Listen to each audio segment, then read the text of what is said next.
March 1936. Southampton, England. A sick man stands on an airfield, watching a fighter plane take off for the first time, a plane he designed, a plane that will one day be called the greatest fighter of the Second World War. He will not live to see it fire a single shot in anger. His philosophy was simple: strip away every ounce of drag physics would allow. That obsession would build the most famous wing shape in aviation history, and very nearly get his creation cancelled before it ever reached a squadron. How does a machine save a nation 2 years after the man who built it is already dead? His name was Reginald Joseph Mitchell. This is the story of the wing that beat the Luftwaffe, and the man who never got to see it fight. Reginald Mitchell was born in 1895 in the pottery town of Stoke-on-Trent, the son of a schoolmaster. There was no aviation dynasty behind him, no family name in engineering. At 16, he left school and apprenticed at a locomotive works, learning to draft in an industry built on steel, steam, and tolerances measured by hand. Night classes at a local technical college filled in what the workshop floor couldn't teach him. He was not the product of Oxford or Cambridge. He was the product of grease, gear ratios, and a stubborn refusal to stop asking why a machine worked the way it did. In 1916, at 21 years old, he walked into the Supermarine Aviation Works in Southampton as a draftsman. Within a single year, the company promoted him to chief designer. It was an almost reckless bet on an untested young man, and it paid off faster than anyone expected. Supermarine built flying boats and racing seaplanes, and it was here, in the 1920s, that Mitchell found the obsession that would define the rest of his life. Britain had entered the Schneider Trophy, the era's most prestigious air race, a brutal contest where national pride and raw speed collided over open water. Mitchell didn't just want to win it. He wanted to understand, down to the rivet, why one shape moved through air faster than another. Between 1922 and 1931, he designed a string of supermarine racing seaplanes, each one faster and more refined than the last. Every surface was interrogated. Every strut, every seam, every square inch of metal that touched the airstream was a candidate for removal. In 1931, his Supermarine S6B didn't just win the Schneider Trophy, it won it outright, claiming the trophy permanently for Britain and setting a world airspeed record in the same year. It was the culmination of a decade spent chasing a single idea. That speed wasn't something you added to an aircraft. It was something you found by taking everything else away. That idea had a name, even if Mitchell rarely spoke it aloud.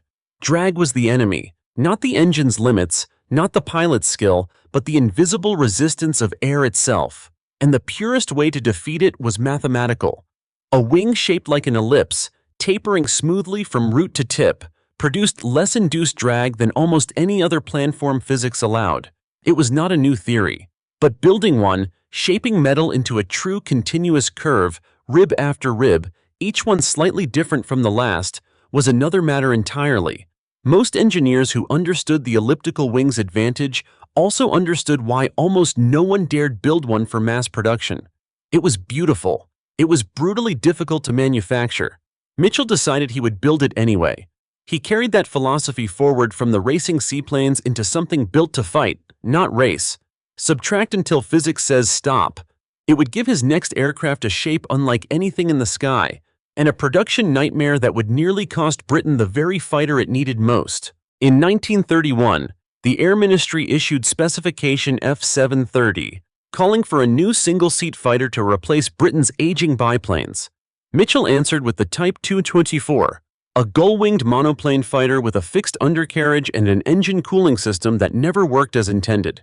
It first flew in February 1934, and it was, by any honest measure, a disappointment. It was slow. It struggled to meet the ministry's own performance targets.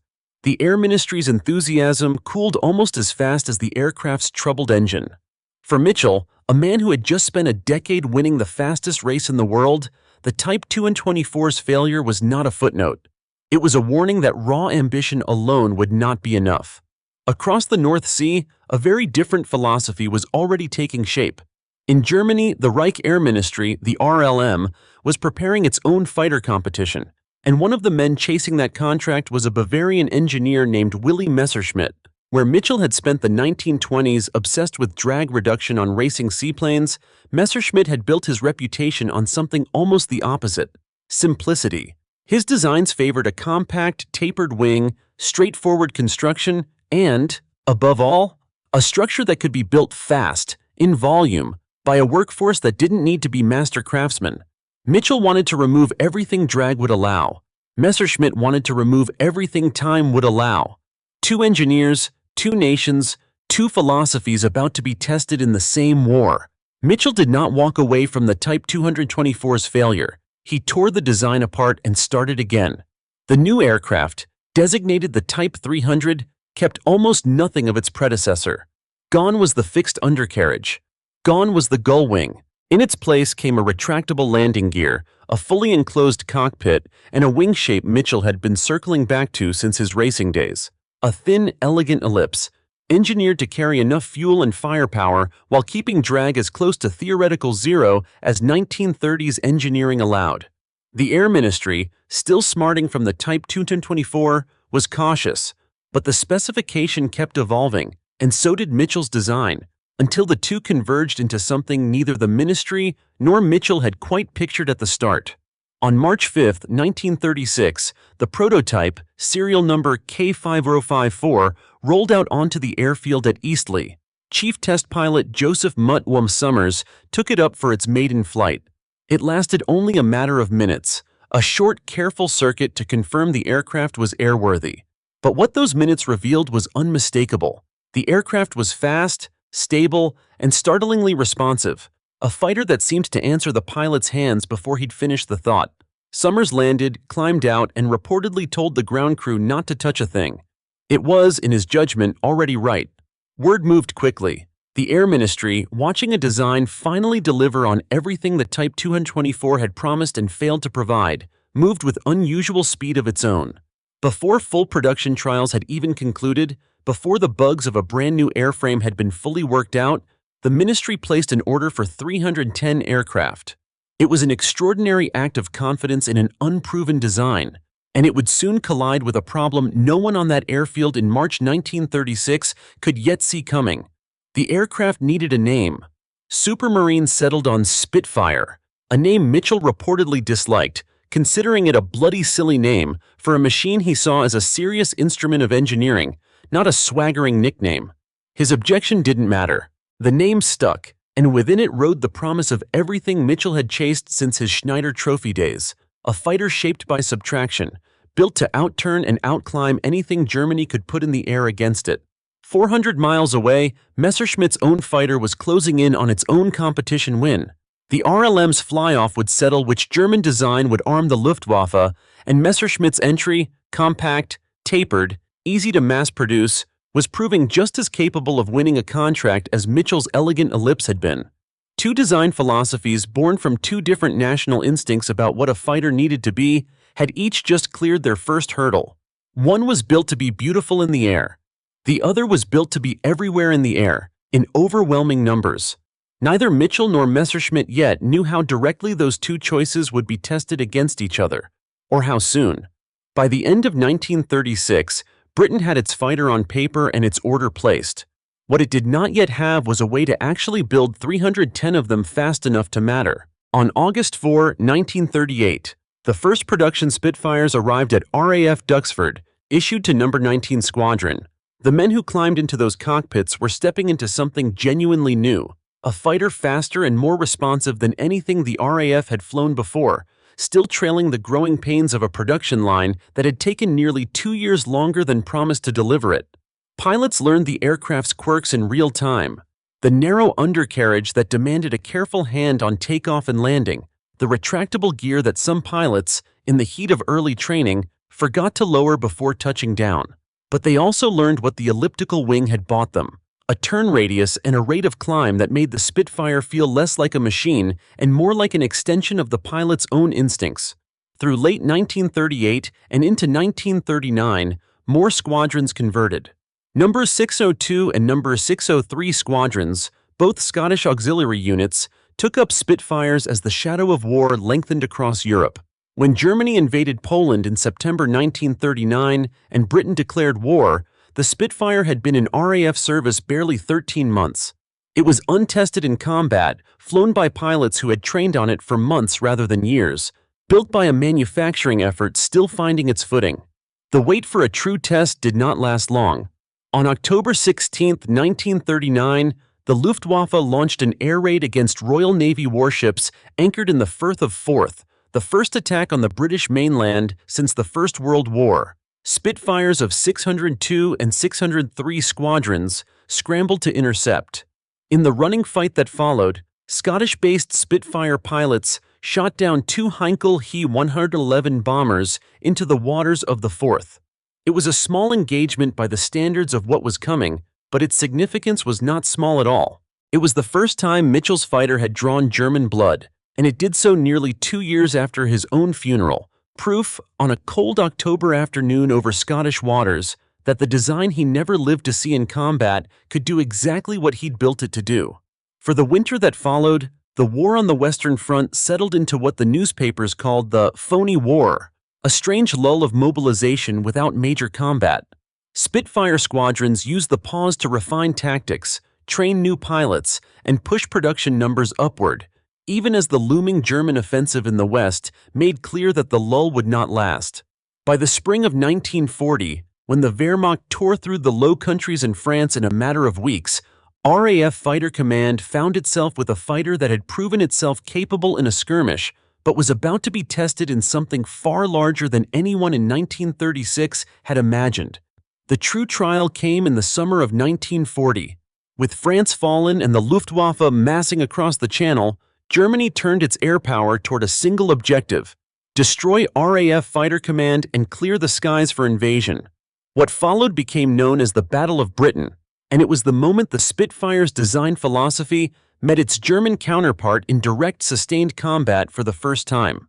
The two fighters were closely matched on paper. The Spitfire Mark I and the Messerschmitt Bf 109E both reached speeds near 360 miles per hour at their best operating altitudes, and both carried enough firepower to bring down a bomber or a fighter in a well-aimed burst. But the numbers on a spec sheet told only part of the story. In the tight, turning dogfights that defined the battle, the Spitfire's elliptical wing gave it a tighter turn radius and a gentler, more forgiving stall than the Bf 109, the very trait Mitchell had chased since his Schneider Trophy days, now translating directly into a pilot's ability to outturn an attacker and live to fight another day. British pilots and squadron commanders built their tactics around exactly that strength, favoring turning engagements that played to the Spitfire's advantage, while Hurricanes, sturdier, slower, but heavily armed, were often directed toward the bomber formations, leaving Spitfires to engage the escorting Bf 109s directly. The Bf 109, for its part, held its own advantages: a faster dive and, thanks to its fuel-injected engine, the ability to push into a negative G dive without the brief engine stutter that plagued the Spitfire's carburetor-fed Merlin. German pilots learned to use that dive to disengage from turning fights they were losing, denying Spitfire pilots the kill even when they had the positional advantage. It was a battle fought as much between two design philosophies as between two air forces: subtraction of drag against subtraction of manufacturing time, tested thousands of feet over the English Channel and the fields of southern England. Through the summer and into September 1940, RAF Fighter Command held the line. Squadron after squadron scrambled multiple times a day, pilots flying until exhaustion blurred the difference between missions. Spitfire pilots claimed victories against German fighters and bombers alike, and, as with most air combat of the era, claimed kill totals on both sides ran well ahead of confirmed losses, a discrepancy later historians have had to reconcile against wreckage records and unit logs on both sides of the Channel. What is not in dispute is the outcome. By the end of September 1940, the Luftwaffe had failed to achieve air superiority. Hitler postponed the invasion of Britain indefinitely, and the Spitfire, flying its first sustained campaign barely 2 years after entering service, had helped ensure that failure. Production, meanwhile, was climbing to meet the demand the battle had created. But the same elliptical wing that gave pilots their edge in the turn was, on the factory floor, becoming a very different kind of problem, one that had already nearly derailed the program before a single Spitfire ever reached a squadron. The same wing that let Spitfire pilots out, turn their attackers over southern England was, back on the factory floor, a nightmare no one at Supermarine had fully reckoned with. An elliptical wing is not a shape a machine stamps out in one motion. Every rib along its length is a slightly different size and curve from the one beside it, tapering continuously from root to tip. Building one meant hand-fitting hundreds of uniquely shaped components with tolerances far tighter than British aircraft manufacturing was accustomed to holding. Estimates from the period suggest a Spitfire took roughly 3 times as many man-hours to build as a Messerschmitt Bf 109, a gap rooted directly in the wing Mitchell had spent a decade perfecting. Supermarine, a company built on small-batch racing seaplanes, had no experience running a modern mass production line. Drawings and specifications had to be distributed to a scattered network of subcontractors across the country, each one learning to reproduce Mitchell's exacting curves for the first time. Delays compounded delays. The fine tolerances the design demanded led to quality problems on early batches. What had been ordered in 1936 as 310 aircraft, delivered with confidence before production trials even finished, became a program so far behind schedule that the Air Ministry seriously considered canceling the order outright. The same philosophy that would make the Spitfire deadly in a dogfight was, in 1937 and 1938, threatening to keep it out of the fight entirely. Across the channel, Messerschmitt's Bf 109 told the opposite story. Its tapered, straight-edged wing could be stamped and assembled with far less specialized labor, and the Reich Air Ministry moved it into full-scale production with comparatively little friction.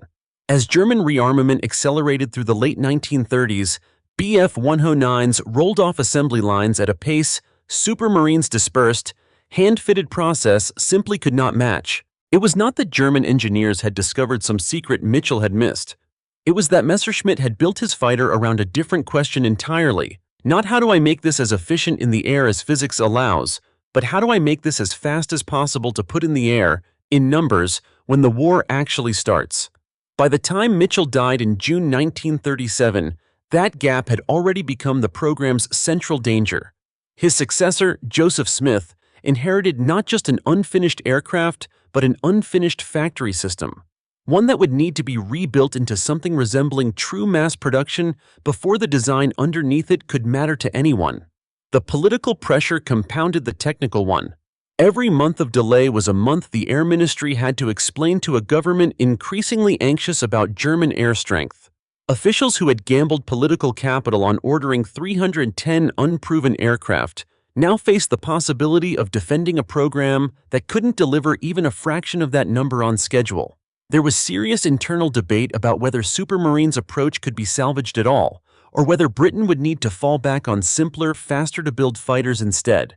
A debate that, had it gone the other way, might have kept the Spitfire out of RAF service before the war it was built for had even begun. What ultimately saved the program was not a change in Mitchell's design, but a change in how Britain built it. Production was progressively dispersed across a wider network of subcontractors and later, shadow factories, a system that added its own logistical complexity but also meant no single German bombing raid could knock out Spitfire production in one strike. It was a slow, difficult fix, bought with the same tolerance for hand-built complexity that had caused the problem in the first place. By the summer of 1940, output had finally climbed to a pace that could sustain the losses of sustained combat, but only just, and only after nearly 3 years in which the aircraft's own defining virtue had come closer to grounding it than any enemy ever had. Even as the production crisis eased, the enemy on the other side of the channel had not stood still. The Bf 109E variant flying in the Battle of Britain was a faster-producing, continuously improving design, backed by a manufacturing system built from the start for volume. The very trait that let Mitchell's fighter win in the turn, the costly, hand-shaped ellipse, was the same trait that had let Germany's simpler fighter win the race to fill the sky first. Britain had closed the production gap just in time. It would not have taken much less margin for the story to have ended very differently. By early 1937, Reginald Mitchell had been living with cancer for 4 years. He had first undergone surgery for rectal cancer back in 1933, and for a time it seemed the disease had been beaten back. He returned to work with the same intensity that had defined his entire career, earning his private pilot's license in 1934. A 51-year-old chief designer determined to understand his own aircraft not just from a drafting table, but from the cockpit. He watched his Type 300 evolve into the Spitfire.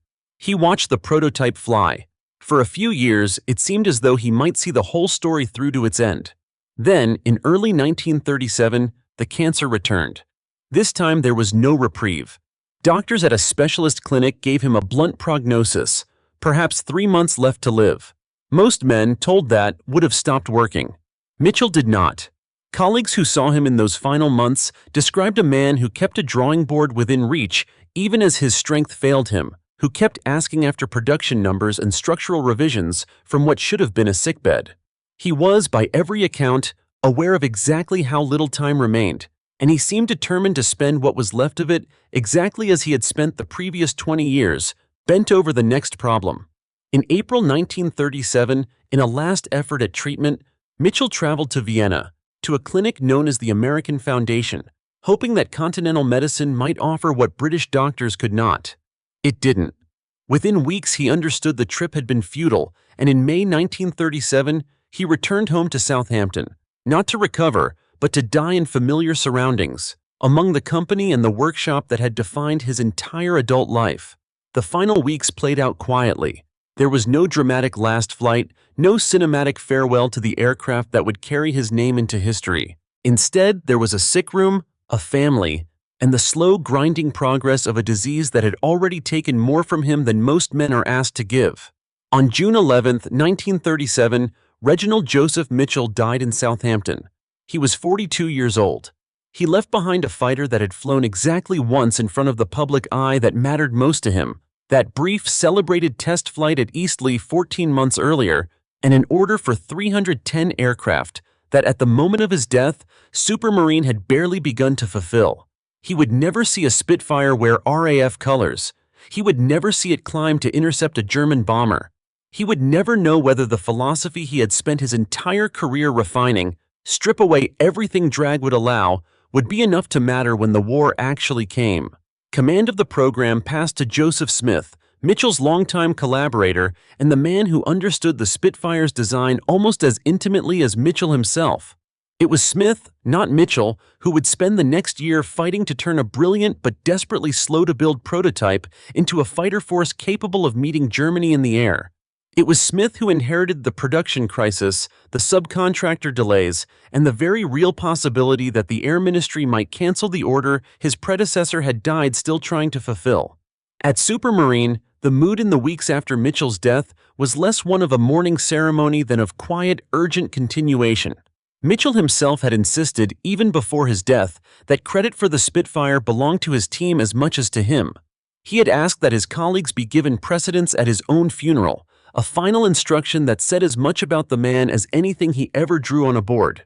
There was no time, in the summer of 1937, for the company to stop and grieve properly. There was a fighter that still didn't fly fast enough off the assembly line, an Air Ministry losing patience, and a continent sliding toward war on a timeline no one at Supermarine controlled. 14 months after Mitchell's funeral, the first production Spitfire would finally reach an RAF squadron. 28 months after his funeral, it would fire its first shots in anger over the Firth of Forth.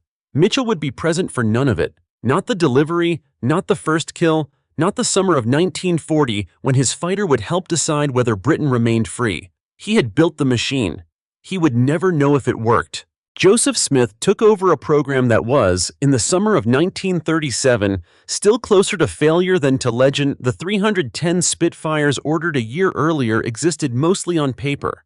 Subcontractors across the country were still learning to reproduce Mitchell's elliptical ribs to the tolerances the design demanded, and every month of delay renewed the same question inside the Air Ministry. Was this aircraft, however brilliant in the air, simply too difficult to build in time to matter?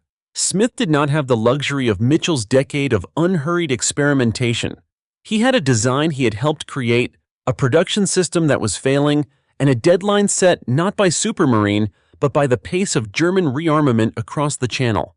Over the next year, Smith drove the production problem the only way it could be solved. Not by simplifying Mitchell's wing, which would have meant sacrificing the very performance the Air Ministry had ordered the aircraft for, but by rebuilding how Britain manufactured it. Work was spread wider across subcontractors. Processes were refined batch by batch, workers trained specifically on the ellipse's exacting curves. It was slow, unglamorous, and utterly essential. By August 1938, the first production Spitfires finally reached number 19 Squadron at Duxford, 14 months after the man who designed them had been buried. For the pilots who first flew those aircraft, Mitchell was already a name on a specification sheet, not a person they had met. A representative figure of that first generation was a young Scottish airman with 602 Squadron, one of the auxiliary units that would find itself scrambling to intercept German bombers over the Firth of Forth just over a year later, in October 1939. These were for the most part reservists and weekend flyers before the war. Solicitors, students, and shopkeepers who had joined an auxiliary squadron for the flying and found themselves, within months, in single combat over their own coastline. When 602 and 603 squadron pilots brought down two Heinkel bombers that October afternoon, they did so in an aircraft whose designer had never lived to see it fire a shot, flown by men who, a year before, had never expected to fire one themselves. The third outcome belonged to the company and its workforce. Supermarine, absorbed into the larger Vickers-Armstrongs group nearly a decade earlier, in 1928, had spent the years after Mitchell's death transforming itself from a boutique seaplane manufacturer into something closer to a wartime industrial machine. Thousands of workers across Britain, riveters, machinists, the women who would increasingly fill factory floors as the war drew more men into uniform, learned to build an aircraft whose creator was gone, working from drawings and specifications he had left behind rather than instructions he could still give. When German bombing later targeted the Supermarine works at Woolston, near Southampton, in September 1940, production had to be dispersed even further, scattered into smaller sites across the region precisely because Smith's earlier decision to widen the subcontractor network had already proven the model could work under pressure. By the time the Battle of Britain reached its peak in the late summer of 1940, the aircraft that emerged from that dispersed, hard-won production system bore only a distant resemblance to the fragile, delay-ridden program Smith had inherited 3 years earlier. It flew, it fought, and it held its own against the fighter its designer had spent his final working years racing to outmatch. Reginald Mitchell was not there to see any of it. He was not there when the first kill was confirmed over the Forth. He was not there when Fighter Command held the line through September 1940 and the threatened German invasion was quietly postponed. He was not there when the aircraft that carried his name began to be spoken of, even by pilots who had never met him, as the machine that had saved the country. What he left behind was not a finished victory, but an unfinished argument, a wing shaped by a decade of racing seaplanes, a philosophy that prized aerodynamic perfection over ease of manufacture, and a production crisis that very nearly proved his critics right before it proved them wrong. It had taken Joseph Smith, an unnamed workforce spread across a dispersed and improvised factory system, and a generation of young pilots who had never sat across a drafting table from Mitchell to turn his unfinished argument into an answer. The wing that had almost gotten the Spitfire canceled was, in the end, the same wing that helped win the battle for the skies over Britain, but it took every one of them, working without him, to close that distance in time. Supermarine had already been absorbed into the larger Vickers-Armstrongs group back in 1928, nearly a decade before Mitchell's death, but the company continued operating under its own name and its own identity throughout the war and into the post-war jet age. That identity did not survive the technological shift that followed. As Britain's aviation industry consolidated in the late 1950s, Vickers-Armstrong's aircraft operations, Supermarine included, were folded into the newly formed British Aircraft Corporation in 1960. The Supermarine name and the design offices at Hursley Park, where Mitchell's successors had once refined the Spitfire, quietly ceased to exist as an independent entity. Through subsequent decades of merger and consolidation, that lineage flows into what is today BAE Systems, one of the world's largest defense contractors, a corporate descendant so distant from a small Southampton seaplane works that almost nothing of Mitchell's original company survives in it beyond the historical record. The aircraft outlived the company by a wide margin. More than 20,000 Spitfires were built between 1938 and the end of production in the late 1940s, across dozens of variants that evolved far beyond anything Mitchell himself ever saw on a drafting table. Today, by most heritage aviation counts, somewhere in the range of 200 to nearly 300 Spitfires survive worldwide, in museums, private collections, and static displays from Britain to Australia to the United States. A smaller number, most estimates placing it somewhere between 50 and 80 aircraft, remain certified airworthy, still taking to the air at air shows nearly 90 years after Mitchell's prototype first left the ground at Eastleigh. Among them, aircraft with genuine Battle of Britain service history are treated as the rarest and most closely guarded of all, flown deliberately, sparingly, as much monuments as machines. The historical verdict on Mitchell's philosophy has never seriously been in dispute. The elliptical wing that nearly sank the production program in 1937 and 1938 is the same feature aviation historians point to, without exception, as the technical signature that made the Spitfire fly the way it did. The low drag shape, the forgiving stall, the turn performance that gave RAF pilots their edge in 1940. The production crisis was real, and it was Mitchell's own design choice that caused it. But it was a crisis of manufacturing, not of engineering, and history has judged the two very differently. Joseph Smith and the dispersed workforce who solved the production problem are remembered as the men who saved the program. Mitchell is remembered as the man who was right about what it would take to win, even though he did not live to see the argument settled in his favor. That is the peculiar shape of Mitchell's legacy. He is not remembered for founding a company that endures, the way some engineers are. Supermarine is gone, absorbed and reabsorbed until its name means nothing on a modern balance sheet. What endures instead is the aircraft itself, and the specific, stubborn idea that produced it, that the fastest way through the air is not the easiest way to build. Nearly 90 years later, that idea is still flying. Two men, two nations, two answers to the same question: what does a fighter need to be? Willy Messerschmitt built his answer around a factory floor. A wing that could be stamped, not shaped. A structure any skilled hand could learn in weeks, not years. His philosophy was volume, the conviction that a war in the air would be won by whichever side could put more machines in the sky, faster than the other. It was not a lesser philosophy. It was, for years, the winning one. Reginald Mitchell built his answer around a curve. A wing shaped the way water shapes a stone, smoothed until nothing remained but what the air itself demanded. His philosophy was subtraction, the conviction that a fighter's true strength lived not in how fast it could be built, but in how little it fought the sky once it was flying. It was a philosophy that nearly killed his own aircraft before it ever reached a squadron. It was also, when the moment came, the philosophy that let outnumbered pilots turn inside their attackers and live. The Bf 109 was built to be everywhere. The Spitfire was built to be better.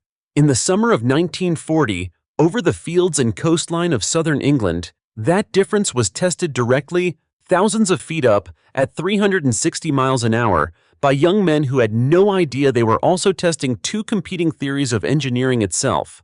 Mitchell never saw that test. He designed the argument and died before he could hear the verdict. He watched his prototype fly once, in the spring of 1936, then spent his last year of life fighting a disease no wing shape could outmaneuver, working until there was nothing left to work with. He never wore a uniform. He never sat in a Spitfire's cockpit with an enemy in his sights. But somewhere over the Firth of Forth in October 1939, and again through the long summer of 1940, a curve he drew on a table years earlier reached out and did exactly what he built it to do. He did not live to see it fly in combat. It flew anyway.